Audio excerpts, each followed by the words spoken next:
Charge body है, ये मान लेते हैं कि मैंने एक पॉइंट चार्ज बॉडी कंसिडर कर रखा है, एक let us consider this is point charge body, और इस पॉइंट चार्ज बॉडी के क्लोजनेस में हम ले आके, बट नॉट इन कॉन्टैक्ट, बहुत नियरर ले आके हमने एक एक्सटेंडेड बॉडी को रख दिया, और इस एक्सटेंडेड बॉडी के ऊपर नेट फोर्स जो है वो हमने इसके ऊपर सॉरी नेट चार्ज जो है इस बॉडी के ऊपर, वो नेट चार्ज क्या कंसिडर कर रखा है, 0।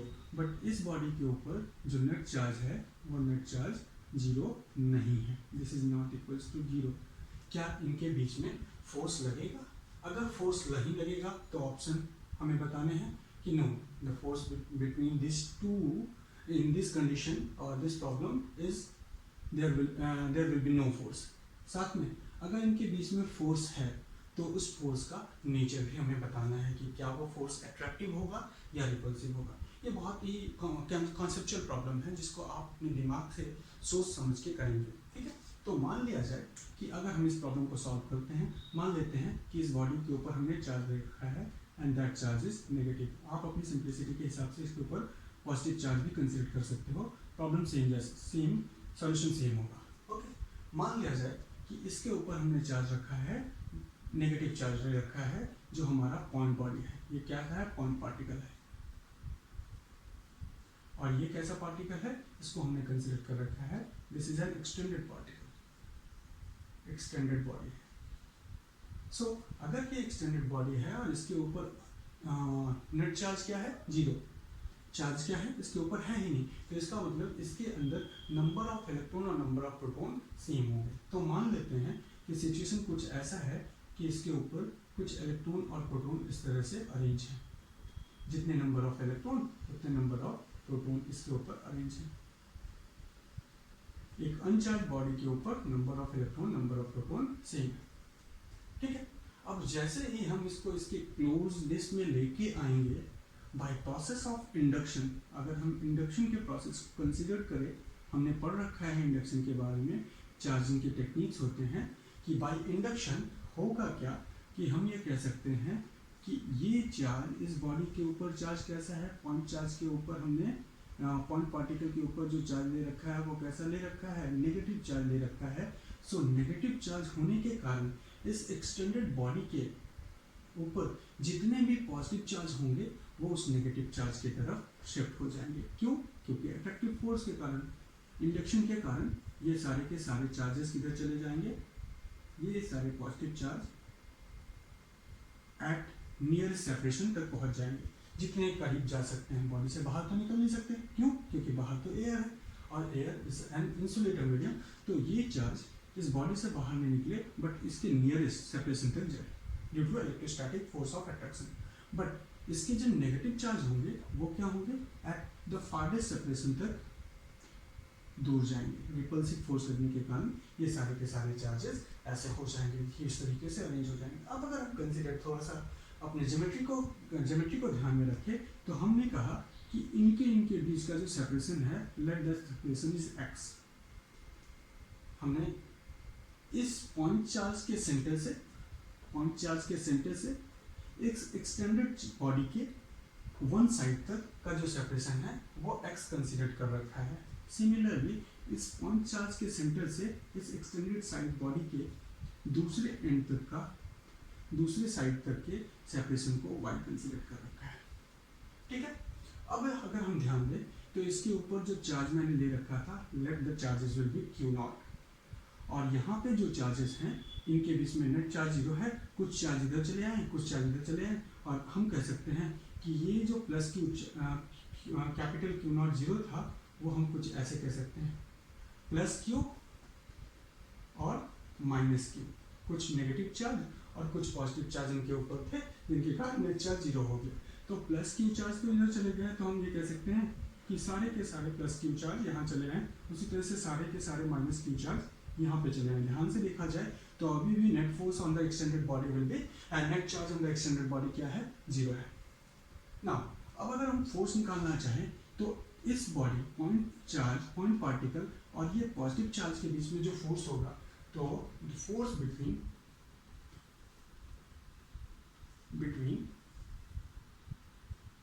Q0 एंड प्लस क्यू के बीच में जो फोर्स होगा उस फोर्स को हम क्या लिख सकते हैं, this force is equals to, इस फोर्स को मैं जीरो फोर्स, हाँ इसको हम एक नाम दे देते हैं, let the force will B F1। तो इसकी वैल्यू क्या हो जाएगी, तो हम कहेंगे K Q0 Q upon separation क्या है, x का स्क्वायर है। ध्यान दिया जाए तो x की वैल्यू y से छोटी है, स्मॉलर है। अब अगर यहाँ के प्रॉब्लम को देखें तो ये पॉजिटिव चार्ज इस नेगेटिव चार्ज की तरफ क्या होगा, अट्रैक्ट होगा। तो डायरेक्शन हम बता सकते हैं टुवर्ड्स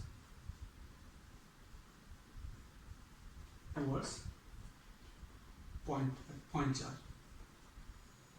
चार्ज की तरफ इसका डायरेक्शन होगा। इस तरफ हमने इस F1 की डायरेक्शन बताई, तो हम कहेंगे F1 की डायरेक्शन यहाँ अट्रैक्टिव होगा, उसे वो अट्रैक्ट कर रहा है। सिमिलरली अगर हम फोर्स निकालना चाहें, force between point charge particle and minus Q charge, ये जो माइनस क्यू हो गए हैं उनके ऊपर फोर्स निकाले, तो उसे हम F2 का नाम देते हैं। And this will be equals to K Q0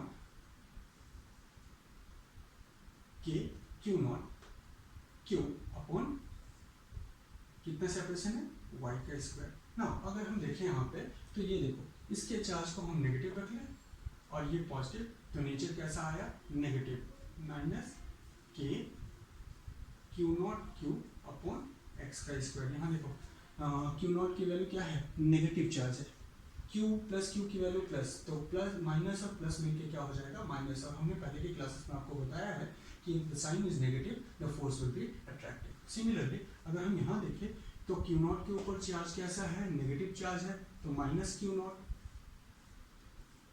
इसके ऊपर चार्ज क्या है, तो हमने यहाँ पे तो देखा ही है, इसके ऊपर चार्ज माइनस Q है divided by y of square, तो यहाँ पे वैल्यू क्या आ जाएगी, plus. And if the force nature if the sign of the force is positive, the force will be repulsive. अब अगर रिपल्सिव है तो डायरेक्शन क्या होगा, away from point charge towards point charge है, यहाँ पे फोर्स क्या हो जाएगा, away from point charge. So अगर ज्योमेट्रिकली हम देखें पॉइंट चार्ज, तो एक फोर्स ये पॉइंट चार्ज की तरफ लग रहा है, ये फोर्स किस डायरेक्शन में है, पॉइंट चार्ज की तरफ लग रहा है, जिसकी वैल्यू क्या है, F1। एक force away from point charge लग रहा है, जिसकी वैल्यू क्या है, F2। अब सवाल है कि F1 और F2 में किसकी मैग्नीट्यूड ज्यादा है। F1 की direction toward point charge, F2 की direction away from point charge, तो F1 की मैग्नीट्यूड ज्यादा या F2 की मैग्नीट्यूड ज्यादा, तो नेट फोर्स अगर हम यहाँ पे कैलकुलेट करें तो नेट फोर्स क्या हो जाएगा, larger magnitude minus smaller magnitude. तो लार्जर मैग्नीट्यूड क्या है, लार्जर मैग्नीट्यूड हमें ध्यान से लिखना होगा, x की वैल्यू y से कम है, तो if separation is small force is greater, तो हम ये कहेंगे कि यहाँ पे हमें जो F1 की वैल्यू मिली है, ये जो अट्रैक्टिव फोर्स है वो, क्योंकि x अगर ध्यान दो K Q0 Q means the force F1 and F2 is only dependent on x square and y square. If the value of x square and y square are same, F1 equals to F2. If x square is smaller than y square, then F1 is greater and F2 is smaller. If x square is greater than y square, so F1 is smaller and F2 is greater. तो हमने यहाँ क्या देखा, x square की value y square से कम है, ऐसे condition पे F1 क्या होगा, ग्रेटर होगा F2 से। तो हम यहाँ पे F1 की वैल्यू रखिए, तो F1 की वैल्यू क्या है, हम कहेंगे minus K Q0 Q1 Q upon x square, और उसके बाद फिर हमें इसमें ये वाले फोर्स को सब्ट्रैक्ट करना है, उस फोर्स का डायरेक्शन इधर, इस फोर्स का डायरेक्शन इधर, तो हम यहाँ पे सब्ट्रैक्ट करें तो K Q0 Q upon x square. So यहाँ पे K Q0 Q को बाहर निकाल दिया जाए तो हमारे पास मिलेगा 1 upon x square minus 1 upon y square.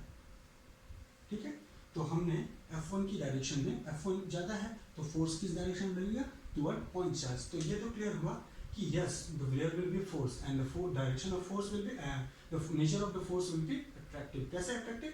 F1 कैसा है? F1 का नेचर हमारा अट्रैक्टिव है। नेगेटिव साइन क्या सिग्निफाइज कर रहा है कि ये कैसा है? अट्रैक्टिव है। और F2 का नेचर कैसा है? पॉजिटिव। पॉजिटिव क्या सिग्निफाइज किया? रिपल्सिव। अब अट्रैक्टिव फोर्स ज्यादा है रिपल्सिव फोर्स से, तो नेट इफेक्ट कैसा होगा? अट्रैक्टिव होगा। और उसको निकालने का फॉर्मूला हमारे पास कैसा मिला? ये हमें फॉर्मूला मिला। तो आंसर क्या हो जाएगा? Yes, there will be a force and this force is attractive by nature. This is very important problem that will be asked in the board examination several times. Okay, thank you.